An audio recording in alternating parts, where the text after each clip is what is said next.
আমার কাছে যেটি মনে হয় যারা সরকারের সুবিধা ভোগী তারা মনে করছে যে এই সরকার যতদিন থাকবে আমি আমার সুবিধা বেশি আদায় করতে পারবো।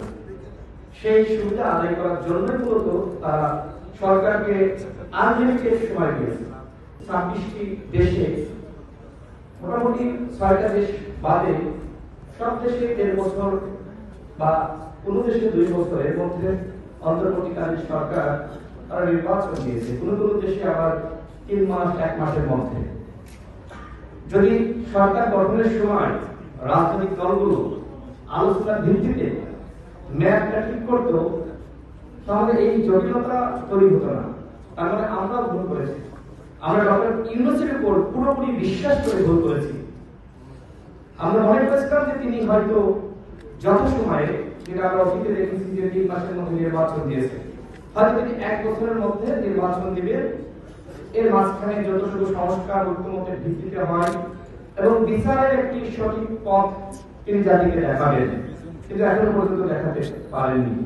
দেখেন এই সরকারের 1 বছরে আমরা দেখেছি যে উপদেষ্টাদের মধ্যে যারা রয়েছে তাদের দুর্নীতি, এবিএসদের দুর্নীতি, পিওদের দুর্নীতি, অর্থাৎ আজকে যে বাংলাদেশের দুর্নীতি, ঘুষ, চাঁদাবাজির কথা বলা হচ্ছে সেটার সূত্রপাত সরকারের মধ্য থেকে।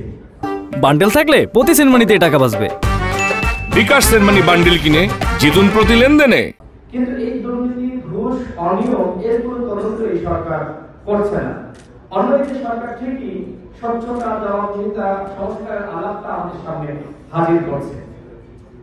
সরকার আসলে কি চায় আমরা আসলে নিজেও এখন পর্যন্ত বুঝতে পারছি না। সরকারের অনেক উপদেষ্টার সাথে কথা হয়, দেখা হয়, বিভিন্ন সময় প্রশ্ন করি যে আপনারা আসলে কি ভাবছেন, নির্বাচনটা কখন দিবেন। তারা এখন পর্যন্ত অনেক উপদেষ্টাই জানে না।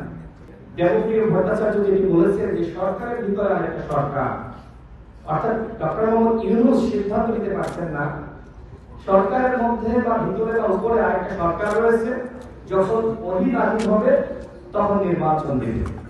এই মুহূর্তে সব থেকে বড় একটি সংকটের দিকে আমরা যাচ্ছি, সেটি হলো জুলাই সনদে রাজনৈতিক দলগুলো সবাই স্বাক্ষর করবে কি করবে না।